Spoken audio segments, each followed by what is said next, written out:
My parents took my office to support my brother's streaming career, so I quietly made one move, and what happened next left their world in chaos. I, a 26-year-old male, am still living at home after getting my computer science degree because Bay Area rent is insane, and I've been trying to build up my web development business. That office space wasn't just a room, it was the converted garage where I've been working 60-hour weeks for the past 3 years, landing clients and building my portfolio, while paying $850 a month rent to my parents, plus utilities plus groceries half the time.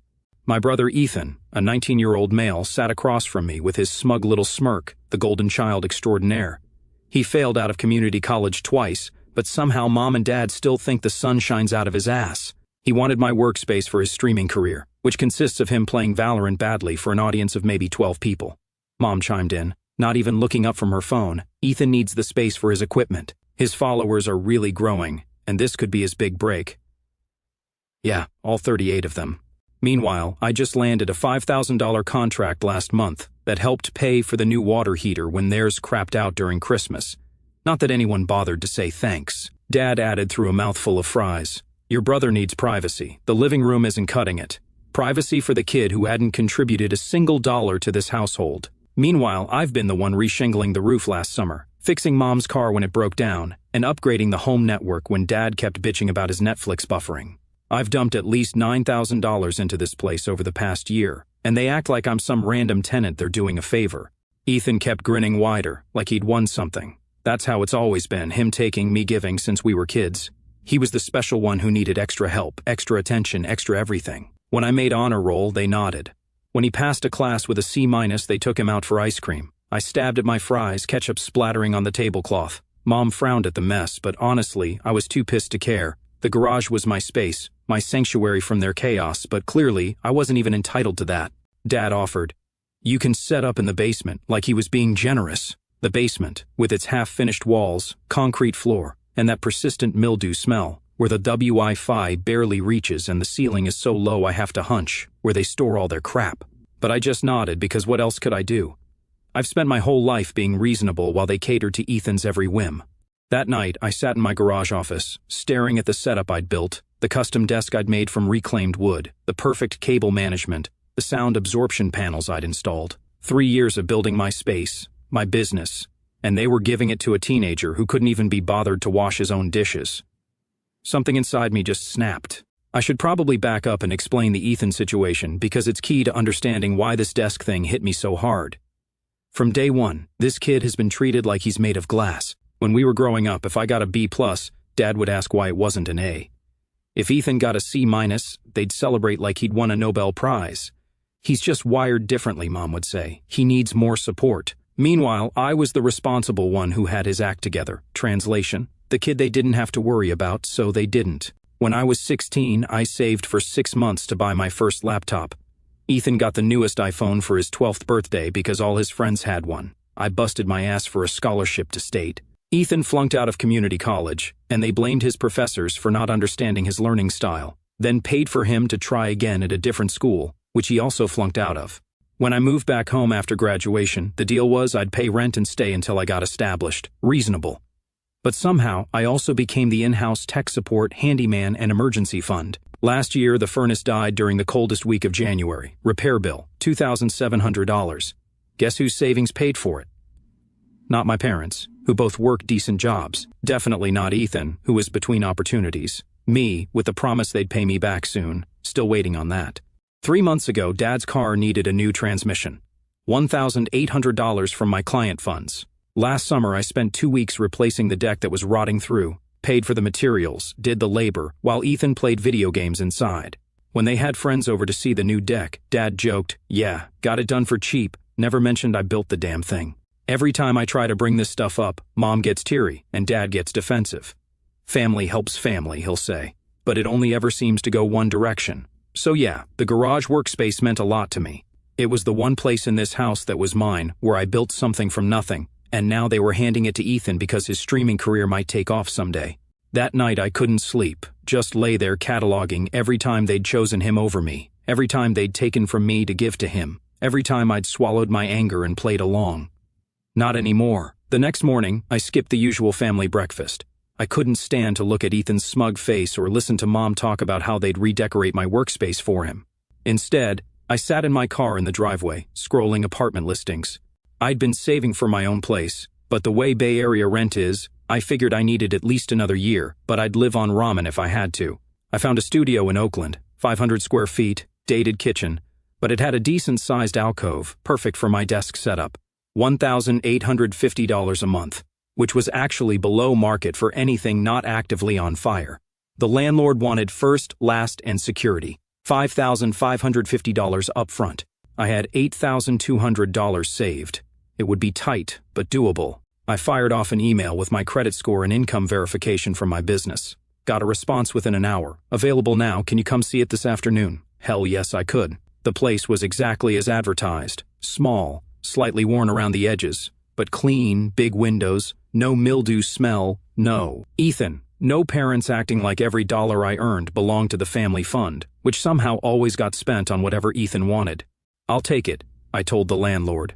A chill older lady named Janet who said she preferred renting to quiet professionals over party kids. I signed the paperwork on the spot, paid the deposit, got the keys. Holy shit, just like that, I had my escape plan. Driving home, I felt this weird mix of triumph and fury. I should have done this years ago. Instead, I'd been bankrolling a family that saw me as nothing but a resource to exploit. Well, resources can dry up. I didn't tell them about the apartment. Instead, when Mom texted asking if I could pick up groceries on the way home, I wrote back, sure, like nothing had changed. But I didn't buy the usual $200 worth, just milk and bread, the bare minimum. Where's the rest? She asked when I walked in with one sad little bag. Budget's tight this month, I said, shrugging. Figured we could all chip in. The look on her face, like I'd suggested we start eating the furniture. But you always get the groceries on Tuesdays. Yeah, well, things change. Dad was in the garage, my garage, measuring for Ethan's new streaming desk. They were planning to buy a $600 gaming setup they'd somehow find money for, despite claiming poverty whenever I mentioned the $4,500 they owed me. Hey, the printer's jammed again, he called out when he saw me. Can you take a look? Normally, I'd drop everything to fix it, 20 minutes of my life to extract whatever paper Ethan had crammed in there wrong. Not today. Can't, I said. Client deadline. Can it wait? Your mother needs to print some work stuff. Nope. Bills to pay. I walked past him to my soon-to-be ex-office and started casually sorting through my things, not packing, not obviously, but taking inventory. That night, the printer remained jammed. Mom had to go to Kinko's. Dad grumbled about family responsibilities. I just worked on my laptop, wireless headphones on, a small smile playing at my lips. The next day, Ethan cornered me in the kitchen. Dude, can you drive me to Brandon's? My car is making that noise again. His car, actually my old Honda that I'd fixed up and stupidly sold to him for half its value when he got his license, which he hadn't maintained once. Take the bus, I said, not looking up from my coffee. The bus? It's like 5 miles. Sounds like a personal problem. He stormed off to whine to Mom. 10 minutes later she appeared, that disappointed look she'd perfected. Ryan, your brother needs a ride. It would only take 20 minutes. I've got work. You're just sitting there drinking coffee. Yeah, on my break from work that pays my bills. And yours, apparently. Her mouth opened and closed. She wasn't used to pushback from me. Small rebellions, but man, they felt good. By day 3 of Operation Take Back My Life, cracks were showing in the family system. The lawn, which I'd mowed every Sunday since high school, was getting shaggy. The dishes were piling up in the sink. Usually, I loaded the dishwasher without being asked. The Wi-Fi kept dropping because I hadn't reset the router in the usual spots where it got glitchy. Little things. Things they'd taken for granted that I would handle. Dad finally approached me Thursday night, awkwardly hovering in my doorway. So, the lawn's getting kind of out of control. I glanced up from my laptop. Yep, sure is. I figured you were going to mow it last weekend. Nah. A long pause. Are you going to mow it this weekend? Wasn't planning on it. Back to my screen. He shifted uncomfortably. Is something wrong, Ryan? You seem off lately. That was Rich. 3 years of using me as their personal handyman, ATM, and emotional support human, and now he notices something's off. Just busy with work, I said blandly. Well, we're family. We all need to pitch in. I finally looked up at him, letting the words hang there. We all need to pitch in. When was the last time Ethan had pitched in with anything? When had Dad last fixed something instead of waiting for me to do it? Sure, I said finally. I'll add it to the list. I didn't specify what list, but I was definitely keeping score. The next morning I woke up to raised voices downstairs. I peeked over the banister to see Ethan and Dad arguing about the yard. Why do I have to do it? That's Ryan's job. Your brother's busy. Just do it this once. But I have a stream scheduled. My followers are expecting me. All 38 of them, I thought. Then reschedule it, Jesus Christ, Ethan. It's just lawn mowing. It was like watching a nature documentary, the parasitic relationship disturbed, the host organism finally pushing back against the parasite. Fascinating.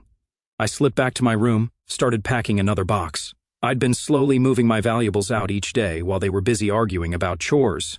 The studio apartment was gradually filling up with my stuff, but the real bombshell dropped that afternoon. I was on a client call when Dad knocked on my door, his face a weird mix of defensive and guilty. Hey, quick thing, he said when I finished.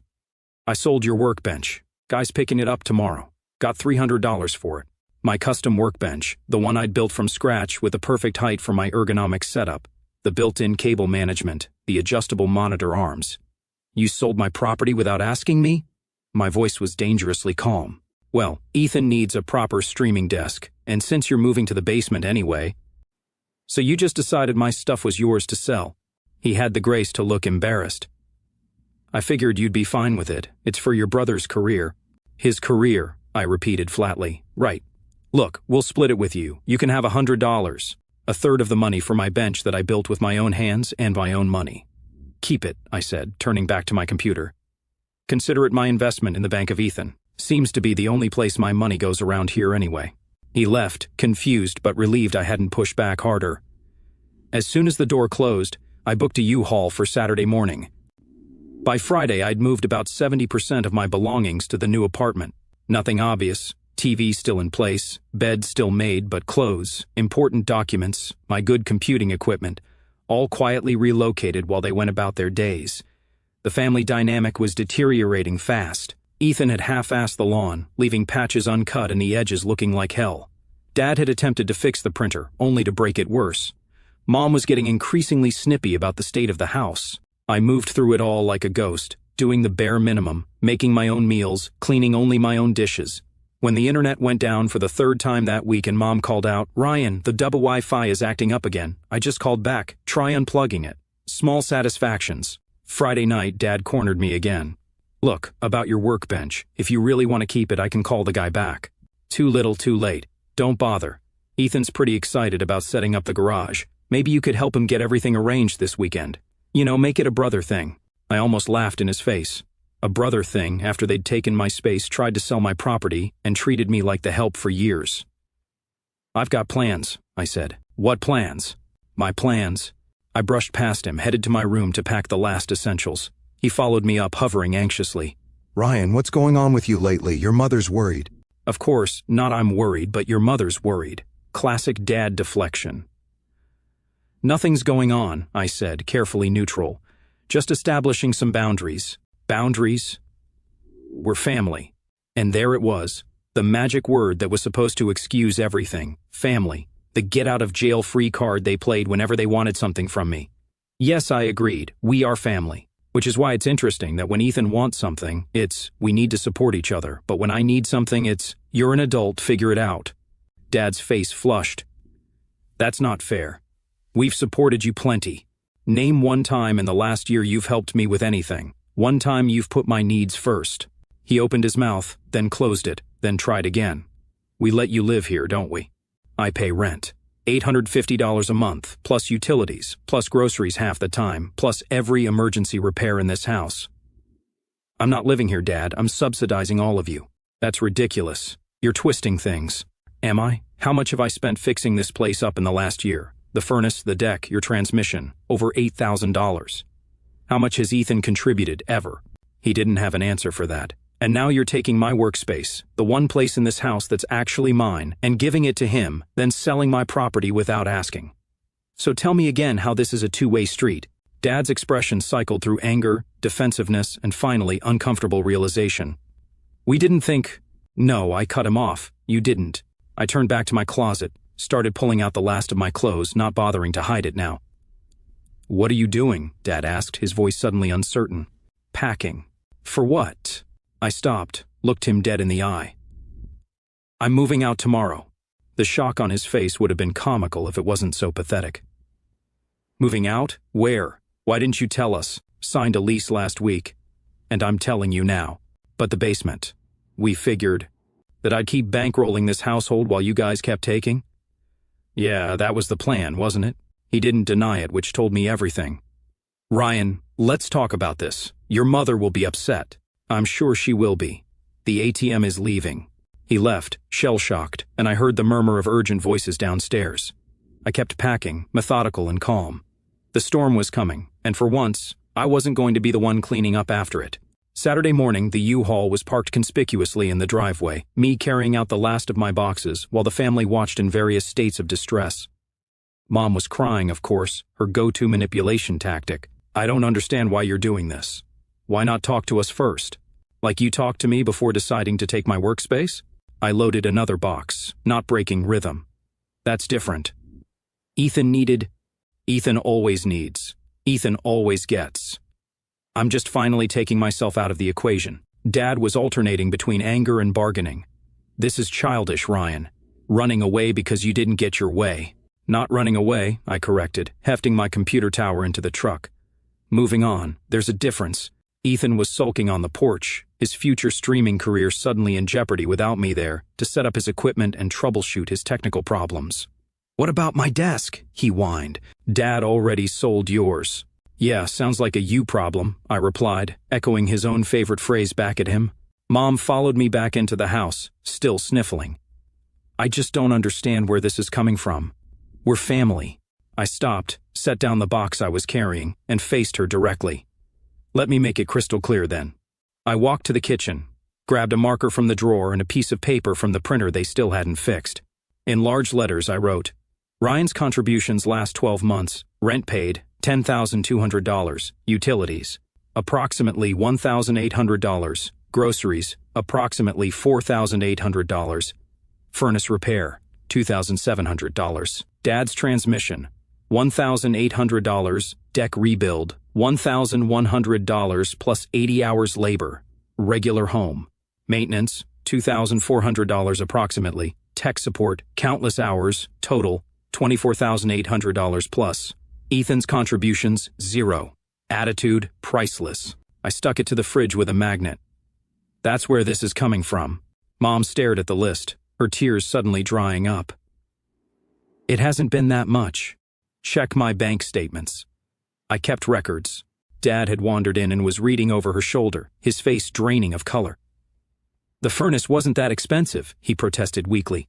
$2,700. I have the receipt. You said you'd pay me back when things eased up. That was 11 months ago. They exchanged uncomfortable glances. We've been meaning to, Mom started. Save it, I cut her off. I don't even care about the money anymore. What I care about is that I've been keeping this household afloat for years, and you still treat me like I'm the selfish one when I need something. You still put Ethan first every time, even though he contributes nothing. He's younger, Dad tried. He's still finding his way. He's 19. I was working 2 jobs at 19, paying for my own car, my own phone, my own everything. That's because you were more responsible. Mom's voice trailed off as she realized what she was admitting. Right. I was responsible, so you burdened me with everything. He's irresponsible, so you burdened him with nothing. And now you're genuinely shocked that I'm leaving.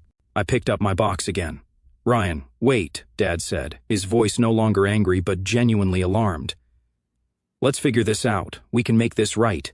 Too late. I signed a lease, paid the deposit. My name's off the utilities here as of Monday. That landed like a bomb.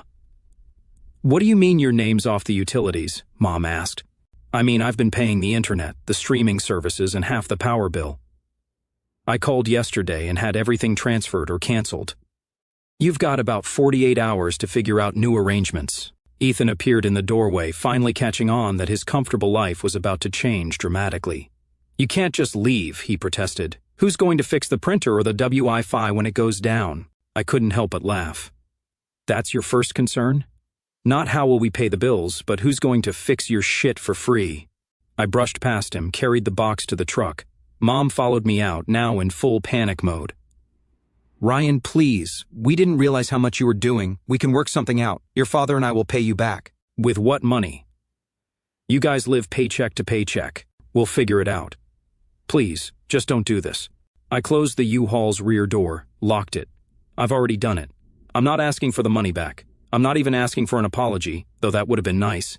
I'm just done being the family ATM. But what about Ethan? She asked, and I almost admired her dedication to keeping him at the center of everything. What about him? He's an adult. Let him get a job. He can't find anything in his field. His field? He's a college dropout who plays video games badly on the internet. That's not a field. Harsh but true, and long overdue. Dad had stormed back inside but now reappeared with his wallet. He pulled out 520s, his standard emergency cash. Here, he said, thrusting it at me. For the furnace. It's a start. I looked at the money, then back at him. Keep it. You're going to need it. I climbed into the U-Haul. Mom was openly sobbing now. Dad looked shell-shocked, and Ethan was furiously texting someone, probably complaining about his terrible family. I'll call you when I'm settled, I told them, which was more courtesy than they deserved. As I pulled away, I glanced in the side mirror. They stood in the driveway, looking lost. For the first time in their adult lives, they were going to have to solve their own problems. The first week in my new place was blissful. No one barging in asking for tech support, no family dinner guilt trips, no expectation that I'd drop everything to show up for Ethan. Just me, my reclaimed workspace set up exactly how I wanted it, and the glorious silence of a space that was 100% mine. I got a text from Mom the day after I left. The internet's not working. Did you really cancel it? I didn't respond. Let them figure it out. 3 days later, a call from Dad. The hot water heater is making a noise. YouTube has lots of DIY videos, I suggested and hung up. By the end of the week, the texts were coming hourly. The printer still wasn't working. The yard was a jungle. None of them knew how to reset the router properly. The streaming services were gone. Ethan's career was stalled because he couldn't figure out how to set up his equipment. Can you just come over for an hour? Mom pleaded. We'll pay you. My contractor rate is $95 an hour, 2-hour minimum, payment up front, I replied. That shut her up for a while. But the following Tuesday, exactly 10 days after I moved out, the real crisis hit. I got a panicked call from Dad at 8 in the morning. The furnace quit again. The house is freezing. It was mid-February, temperatures in the 30s at night. Call the HVAC company, I suggested. They want $200 just to come out, plus parts and labor. Welcome to home ownership. Ryan, please. We don't have that kind of money right now. Of course they didn't. They'd been counting on me to handle all that. What about the emergency fund? I asked, knowing full well there wasn't one. Your mother had to use it for groceries, he admitted. Translation, they'd been living beyond their means for years, using me as the safety net. That sounds serious, I said, trying to keep the satisfaction from my voice. Maybe Ethan can contribute from his streaming income. The silence on the other end was delicious. He doesn't... That's not really, Dad fumbled. Not really bringing in money yet. Shocking.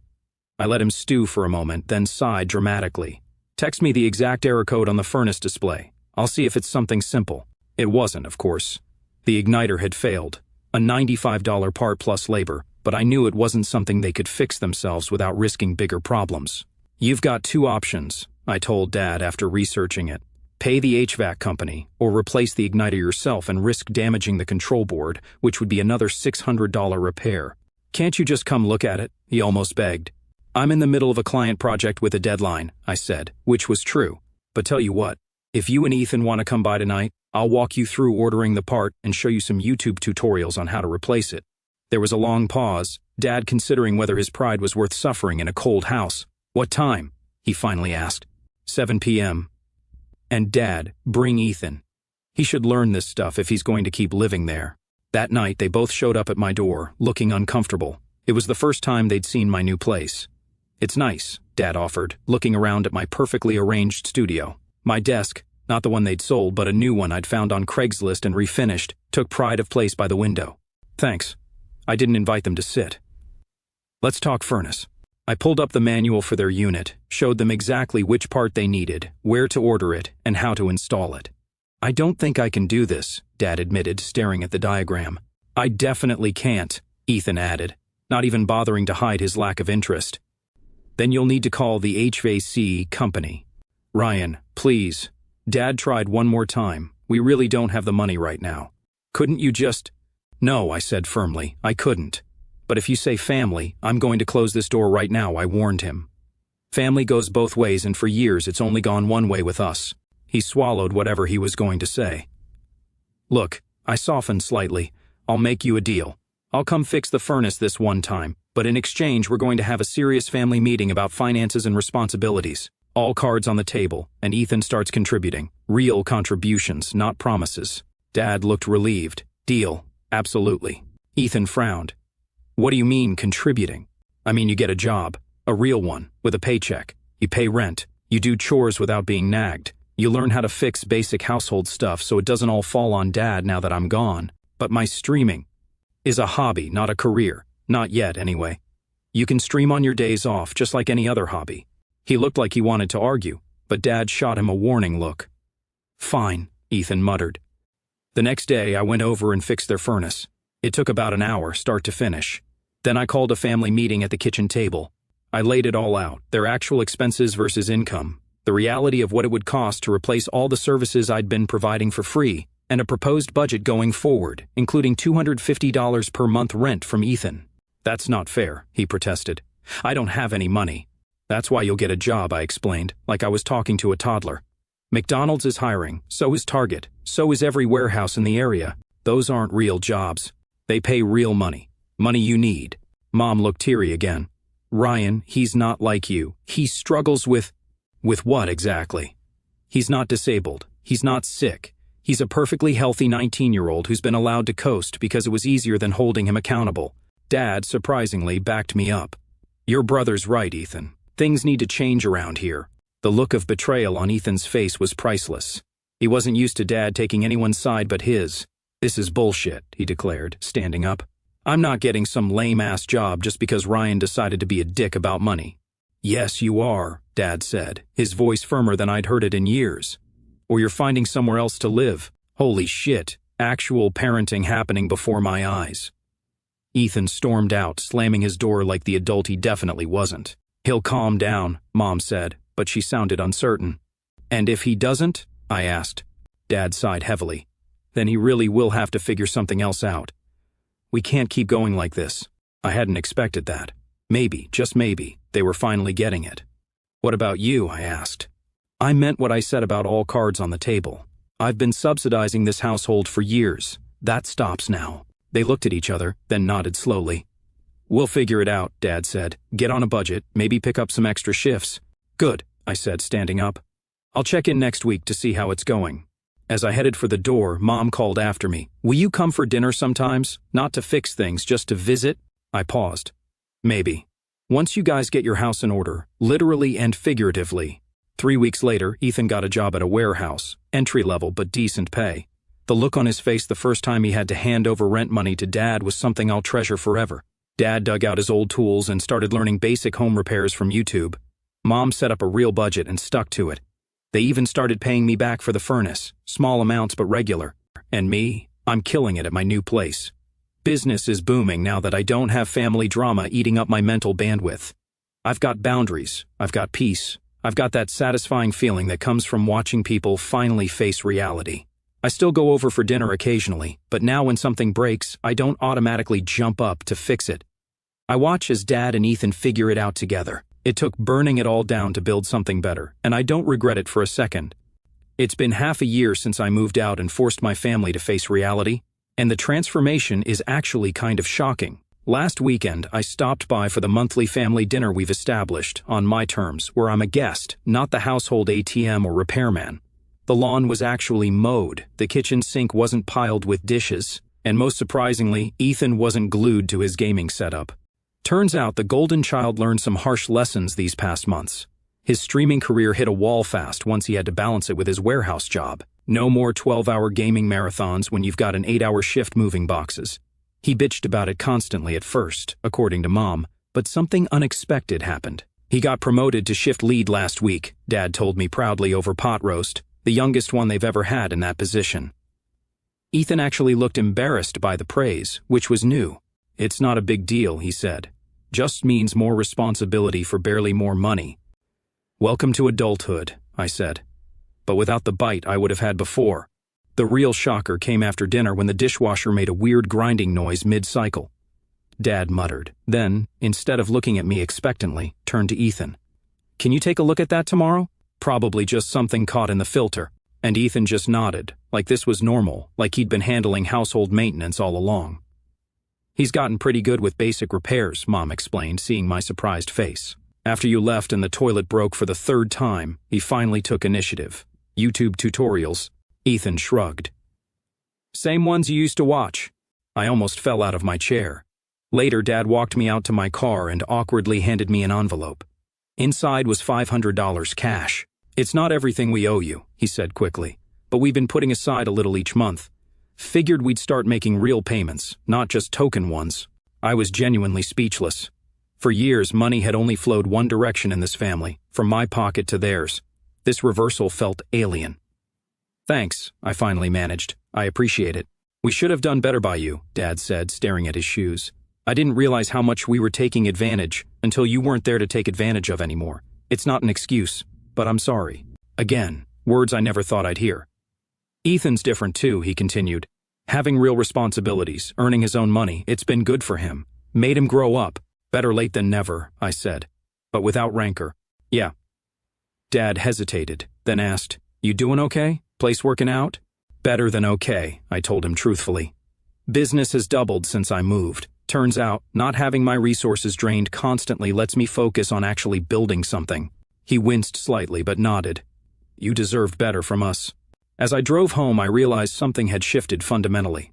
My family hadn't just adjusted to my absence, they'd actually grown from it. Ethan was developing into a functioning adult. My parents were taking responsibility for their finances. And most importantly, they were finally acknowledging what they'd done. Obligatory disclaimer, yeah, I know some of you will say I should have cut contact completely. Trust me, I considered it. But despite everything, they're still my family. I'm not saying everyone should reconcile. Some families are truly toxic beyond repair. But in my case, once they showed actual change and remorse, I decided a controlled relationship was worth trying. Your mileage may vary. The following week, I got a text from Ethan that nearly made me crash my car. "Hey, got a bonus at work. Wanted to pay you back for the bike Dad sold. It was a dick move. Let me know your Venmo." I'm not making this up. I literally had to pull over because I thought I was hallucinating or someone had stolen his phone. I actually checked if I was hallucinating. The golden child acknowledging a wrong and offering to make it right without being forced. I sent him my Venmo info, half expecting nothing to come of it. 10 minutes later, $300 hit my account with the note, "For the bike. Sorry it took so long." It wasn't just about the money, it was the recognition, the acknowledgement that what had happened wasn't okay. That weekend, something even weirder happened. Ethan called, not texted, actually called, and asked if I'd help him set up a basic budget spreadsheet. The warehouse is offering a 401k match, and I don't know shit about investing, but I figure I should start. I invited him over, showed him how to track expenses, explained compound interest, and set him up with some basic financial literacy resources. The entire time, he paid attention, asked questions, took notes like an actual adult human. As he was leaving, he paused at the door. "Your place is really nice. Way better than that moldy basement they were going to stick you in." "Thanks. I like it." He shifted awkwardly. "I was a real asshole about the garage, and a lot of other stuff. I didn't realize how much you were carrying for everyone. I hadn't expected an apology from him, not ever, really." "Water under the bridge," I said, meaning it. "Mom and Dad really miss having you around," he added. "Not just for fixing stuff, they actually miss you." "I miss certain things too," I admitted. "Not the exploitation part, but the good parts of family." He nodded, understanding. "For what it's worth, I'm glad you stood up for yourself. Shit needed to change. Now, 6 months out, I can honestly say my scorched earth exit was the best thing I could have done, not just for me, but for all of us. Mom and Dad are on a budget for the first time in their adult lives. They've started building an emergency fund. Dad's become surprisingly handy around the house. Ethan's not just working, he's thriving with actual structure and expectations. He still games and streams occasionally, but as a hobby, not a delusional career plan. He's talking about taking classes at community college again, but with a realistic plan this time. And me? I've started dating again, joined a rock climbing gym, expanded my client base. All the energy that used to go into propping up my family now goes into building my own life. I still maintain firm boundaries. I don't lend money. I don't drop everything to fix their problems. But the dynamic has completely transformed.